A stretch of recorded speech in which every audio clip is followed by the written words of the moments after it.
Voici une leçon super utile pour le bac. Comment rechercher les racines d'une fonction? Ou plutôt, comment résoudre f de x égale 0 à l'aide d'une simple calculatrice grâce à une méthode exceptionnelle qui est la méthode de Newton-Raphson. Cette leçon est de niveau terminal S, voire ESL. Elle est présentée par moi-même, Alain, de la chaîne YouTube Alain Sciences Étranges. Plan de la leçon. Tout d'abord une présentation au grand 1. Ensuite, grand 2, l'exposé de la méthode de Newton-Raphson, qui permet de résoudre f de x égale 0. Grand 3, un exemple. Grâce à la méthode du Newton-Raphson vue précédemment, nous allons calculer une approximation de racine carrée de 2. Nous verrons qu'une suite notée xn intervient dans cette histoire. Grand 4, programmons la suite xn en question. Et grand 5, explicitons la relation de récurrence sur la suite xn. Ce sont deux choix possibles afin de résoudre la question posée au grand 3, c'est-à-dire calculer une approximation de racine de 2 grâce à une suite. Grand 6, nous verrons les résultats obtenus. Grand 7, la mise en œuvre au lycée avec une calculatrice de la méthode de Newton-Raphson. Grand 8, une conclusion. Et en grand 9, une annexe, une étude d'une suite de hérons qui est apparue dans notre étude. Voilà le travail proposé dans cette leçon. Grand 1, présentation. Il est en effet très fréquent d'avoir à rechercher une ou des racines d'une fonction f, fonction réelle de la variable réelle, je précise, c'est-à-dire à rechercher les valeurs de la variable x pour lesquelles la fonction f s'annule, c'est-à-dire pour lesquelles f de x égale 0. Il existe de nombreuses méthodes pour réaliser cette tâche, et nous allons ici en présenter une seule, mais qui est très efficace et très rapide. C'est la méthode de Newton-Raphson. Grand 2, méthode de Newton-Raphson. Cette méthode, qui est un algorithme en fait, fonctionne à merveille, et de la façon suivante. On va définir une suite, que l'on note xn, et on la définit par récurrence selon la formule xn plus 1 égale xn moins f de xn divisé par f' de xn. Je vous rappelle que l'on recherche une racine de la fonction f. Donc, une valeur de x telle que f de x égale 0. Eh bien, cette suite xn convergera vers cette racine. Le premier terme de la suite xn, qu'on note x0, est en général sans importance. Il suffit qu'il ne soit pas trop éloigné de la racine que l'on recherche, et l'algorithme précédent, c'est-à-dire la suite xn, va converger vers la racine de f. Notons que f doit être dérivable, car la dérivée f' intervient. Grand 3, exemple. Calculons racine carrée de 2 grâce à une suite xn. Nous allons prendre un exemple très concret de fonction f, dont on connaît déjà la racine. Tout cela pour vérifier le fonctionnement de notre méthode. Nous cherchons une fonction, que nous allons définir tout de suite, telle que racine carrée de 2 soit sa racine. Alors, si je prends x égale racine de 2, j'ai tout de suite x au carré égale 2. Donc, x au carré moins 2 égale 0. Ainsi, si je définis une fonction f par f de x égale x au carré moins 2, il est évident que racine carrée de 2 est une racine de cette fonction. Donc, nous définissons f de x égale x au carré moins 2. On en déduit que cette fonction est bien dérivable et sa dérivée est f' de x égale 2 fois x. On peut donc construire la suite xn définie par récurrence selon xn plus 1 égale xn moins f de xn sur f' de xn, et cette suite convergera vers la valeur racine de 2. Maintenant, deux techniques s'offrent à nous. Soit je programme cette suite directement, à l'aide d'un ordinateur ou d'une calculette, en programmant la fonction f et la fonction f', et en faisant une relation de récurrence sur la suite xn. Et on regarde vers quelle valeur cette suite converge. Deuxième méthode, on explicite un peu plus de façon concrète la relation de récurrence précédente. Et on obtient une relation de récurrence où n'apparaissent plus f mais f', mais des expressions mathématiques. Et on regarde ensuite aussi vers quelle valeur cette suite va converger. Dans tous les cas de figure, la limite de la suite xn nous donne la valeur de la racine de la fonction f. Grand 4. Programmons la suite xn. On va donc ici tout d'abord utiliser un ordinateur, par exemple avec le langage Python, pour programmer la suite xn. Voici le listing proposé ainsi que le résultat qui va être affiché. Dans cet algorithme que je programme en Python, je définis tout d'abord la fonction f de x qui vaut x au carré moins 2 ainsi que sa dérivée que j'ai notée df de x et qui retourne la valeur 2x. Ensuite, je crée une boucle avec un test, donc une boucle while, et le test est il faut que la valeur absolue de dx soit plus grand qu'une valeur de référence que j'appelle epsilon et qui vaut 10 moins 10 par exemple. Tant que dx est plus grand en valeur absolue que epsilon, la boucle calcule dx qui vaut moins f de x sur df de x et en déduit x qui vaut x plus dx. Donc ceci permet de simuler la récurrence et d'arrêter la boucle de calcul des termes xn de la récurrence dès que xn plus 1 moins xn, c'est-à-dire dx en valeur absolue, est plus petit que 10 moins 10. Ensuite, la solution est affichée et on fait une vérification calculant x au carré. Le résultat est implacable. Il y a convergence vers racine carrée de 2. On pourrait aussi programmer, non plus en Python mais dans un langage d'une calculatrice, le même algorithme. On obtiendrait un résultat similaire. Laissons de côté la technique précédente pour passer à la seconde technique possible. Avec le grand 5, explicitons la relation de récurrence sur la suite xn. Comme l'algorithme de Newton-Raphson nous fournit la relation de récurrence xn plus 1 égale xn moins f de xn sur f' de xn, et que nous connaissons la fonction f et f' aussi, il vient que xn plus 1 égale xn moins xn carré moins 2 divisé par 2xn. Je développe quelques lignes de calcul, comme sur cette diapositive, et j'observe que xn plus 1 égale 1,5 multiplié par xn plus 2 sur xn. Donc nous avons une relation de récurrence très simple, qui définit une suite qui est connue en mathématiques sous le nom de suite de Héron, qui était d'ailleurs connue depuis les Babyloniens pour calculer des racines carrées. Ici, je vous rappelle que cette suite converge vers racine carrée de 2. Alors, pour l'observer, il faut utiliser soit un tableur sur un ordinateur, soit une calculette, et on programme cette récurrence pour observer tous les termes de la suite xn, et ensuite une convergence vers une valeur qui est une bonne approximation, même une excellente approximation de racine carrée de 2.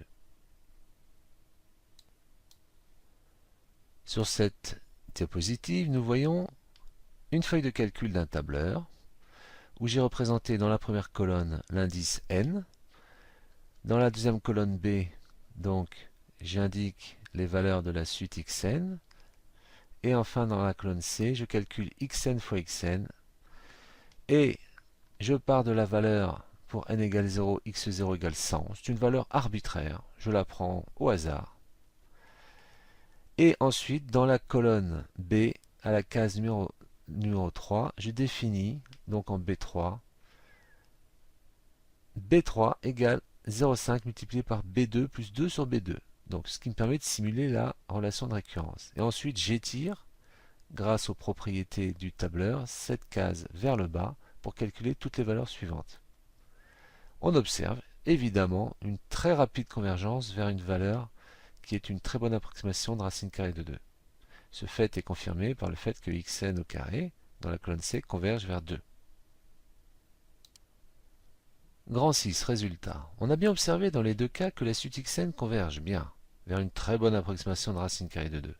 Donc cet algorithme de Newton-Raphson a fourni ici un résultat très efficace, ainsi que très rapide. Si l'on veut obtenir la valeur de la racine carrée d'un nombre réel a, avec a bien sûr positif, il suffit de remplacer dans les formules la valeur 2 par celle de a, et l'algorithme de Newton-Raphson convergera vers une très bonne approximation de racine carrée de a. On obtient, à vous de le démontrer, mais c'est très simple à démontrer, une suite qui est une généralisation de la suite de Héron avec la valeur a égale 2 vue précédemment, qui est définie par récurrence selon xn plus 1 égale 1,5, xn plus a sur xn. Et cette suite converge vers racine carrée de a.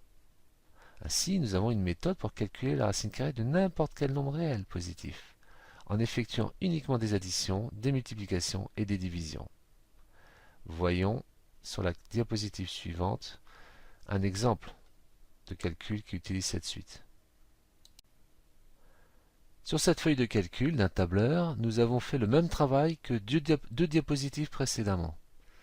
C'est-à-dire que nous programmons la suite xn plus 1 égale 1,5 de xn plus a sur xn, mais cette fois-ci avec a qui vaut, on a pris un exemple complètement au hasard, a égale 17,5. J'aurais pu prendre n'importe quelle valeur, mais ici j'ai pris 17,5 comme ça.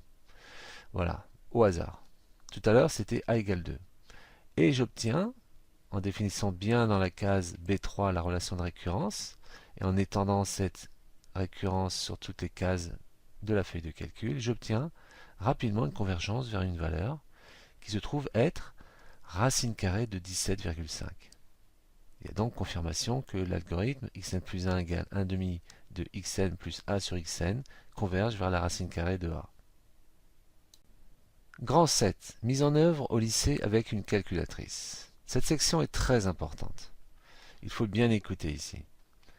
Donc, revenons à nos moutons initiaux, c'est-à-dire la méthode de Newton-Raphson. Je vous rappelle que son objectif est de trouver des racines de fonctions, c'est-à-dire des valeurs pour lesquelles la fonction s'annule. Tout lycéen de terminale doit avoir une calculette. Cette calculette permet de définir des fonctions et possède la touche importante notée ANS sur certains modèles ou REP sur d'autres modèles, ou encore autrement, suivant le modèle et la marque de la calculette. Cette touche permet de rappeler le dernier résultat calculé. Cela va nous permettre d'appliquer l'algorithme de Newton-Raphson si l'on suit la méthode suivante. Par exemple, toujours pour notre calcul de racine carrée de 2. Première étape, vous tapez une valeur initiale, n'importe laquelle. Alors si vous connaissez une approximation de la racine, par exemple si vous savez dans quel intervalle elle se situe, vous prenez une valeur située dans cet intervalle. Moi ici j'ai fixé la valeur à 100. Mais c'est vraiment par pure commodité. J'aurais pu prendre 10, 50, 75, enfin bref, 1000 même, voilà.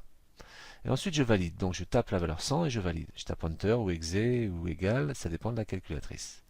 Maintenant, étape 2, c'est l'étape la plus importante. Je définis la relation de récurrence qui définit xn plus 1 en fonction de xn, sauf que je vais remplacer xn par la touche ANS, ou sinon la touche REP, si c'est la touche REP qui vous sert à donner le dernier résultat calculé. Je m'explique. Ici, vous aviez xn plus 1, pour calculer racine de 2, on avait xn plus 1 égale xn moins xn carré moins 2 divisé par 2xn. Donc je tape ans moins, ouvrez une parenthèse, ans au carré moins 2, fermez la parenthèse, divisé par, ouvrez la parenthèse, 2 fois ans, fermez la parenthèse. Ainsi j'ai défini la relation de récurrence, uniquement en utilisant la touche ans. Je valide, et j'observe une valeur qui s'affiche, et ensuite je valide plein de fois. Je tape pas mal de fois sur la touche exe ou égal, ou enfin bref, la touche qui permet de valider les calculs sur la calculatrice. Et j'observe une stabilisation au bout d'un moment, c'est-à-dire une convergence de la valeur affichée vers une valeur qui ne bouge plus. Et il se trouve que c'est bien évidemment la limite de la suite xn qui s'affiche. Donc, d'après l'algorithme de Newton-Raphson, la valeur de la racine de la fonction f. Vous pouvez faire le test et vous verrez, c'est assez bluffant, ça marche très très bien. Alors bien entendu, si c'était pas la fonction f de x égale x au carré moins 2 qui était votre fonction d'étude, l'étape numéro 2 ne sera pas strictement la même. Mais elle sera toujours de la forme ans moins f de ans divisé par f' de ans, où il faut détailler l'expression de f et de f'. Continuons avec les exemples. Exemple 1. Imaginez que vous ayez une racine à rechercher. Vous avez déterminé qu'il y avait une racine à rechercher. Pourquoi? Parce que par exemple, imaginez que vous avez une équation à résoudre. Ici, exponentielle 0,2x égale 7. Alors, vous ne la voyez pas encore la fonction. Mais ce qu'il faut faire dans la première étape, c'est faire passer tous les termes de l'équation du même côté, à gauche par exemple. Donc vous arrivez à l'équation exponentielle de 0,2x moins 7 égale 0. Et là, vous avez gagné. Car si vous définissez la fonction f comme étant f de x égale exponentielle de 0,2x moins 7, la valeur que vous recherchez, c'est une racine de cette fonction f. Donc, vous pensez immédiatement à l'algorithme de Newton-Raphson. Vous commencez par dériver la fonction f. Donc ici, f' égale 0,2 fois exponentielle 0,2x. Et vous définissez la suite xn par la relation de récurrence fournie par l'algorithme de Newton-Raphson. Ici, c'est évident, xn plus 1 égale xn moins f de xn sur f' de xn. Et vous remplacez f et f' par les expressions précédentes.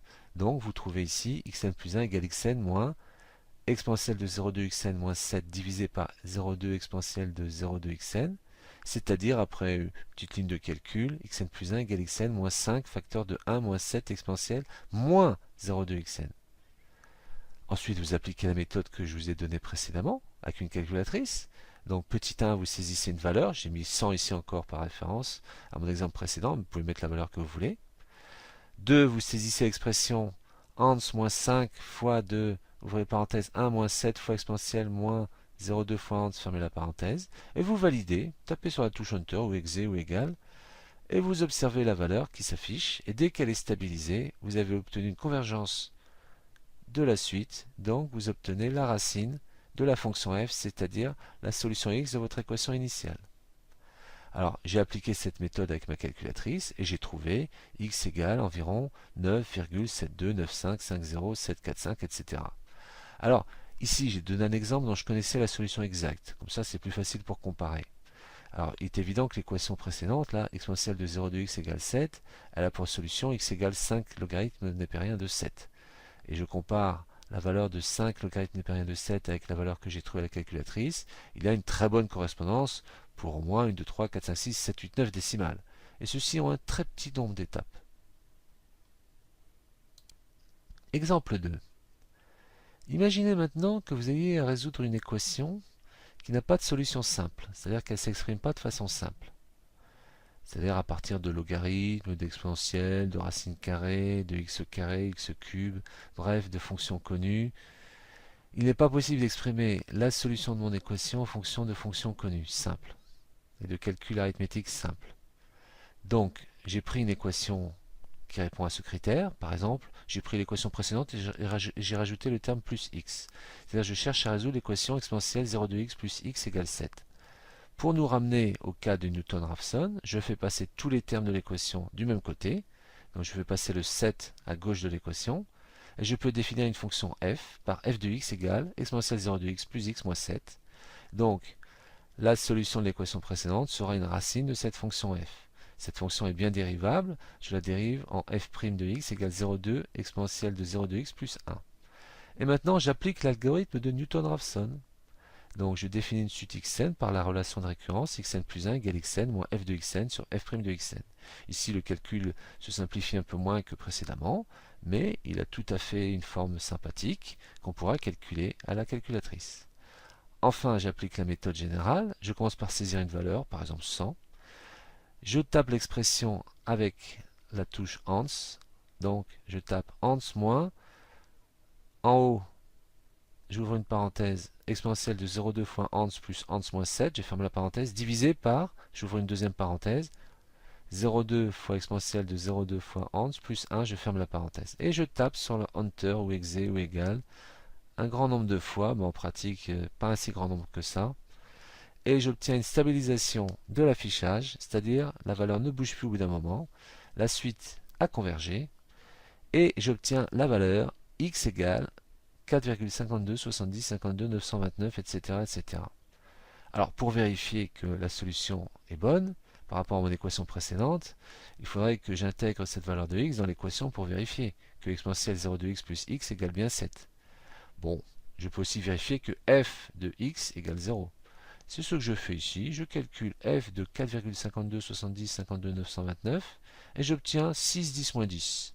C'est évident, la valeur exacte de l'équation n'est pas tronquée avec 1, 2, 3, 4, 5, 6, 7, 8, 9 décimales. Donc j'obtiens un résidu de l'ordre de 10 moins 9 environ, ce qui est très proche de 0. Donc pour le bac, en général on vous demande 2 décimales de juste, voire 3. Ici vous en avez 9. D'accord ? Donc vous êtes vraiment franchement avantagé par cette méthode. Elle est très rapide et en plus elle donne une très grande précision. Grand 8, conclusion. La méthode de Newton-Raphson est donc très utile pour rechercher des racines rapidement, à l'aide d'une calculatrice par exemple. Elle fournit une grande précision sur la valeur des racines et cela très rapidement. Elle représente donc un gain de temps énorme pour l'épreuve de mathématiques le jour du bac ou pendant les contrôles durant l'année. Je précise que la technique que je vous ai donnée sur la calculatrice fonctionne bien grâce à la touche AND ou REP, car quand vous exprimez la relation de récurrence et que vous tapez Enter ou égal ou exe sur votre calculatrice. L'expression définie par xn plus 1 en fonction de xn s'exécute, se calcule, et ensuite le résultat est replacé dans ANS, ce qui permet de calculer une récurrence. Voilà. Grand 9, annexe, la suite de Héron. Je vous invite maintenant à regarder une utilisation de la suite de Héron à l'aide d'un tableur. Afin d'obtenir la racine carrée d'un réel positif quelconque, petit a. Nous avons appelé ici un cette suite, et puis xn. Elle est définie par récurrence selon un plus 1 égale 1 demi de un plus a sur un. Elle converge bien entendu vers racine carrée de a. C'est une petite vidéo très sympathique à l'aide d'un tableur.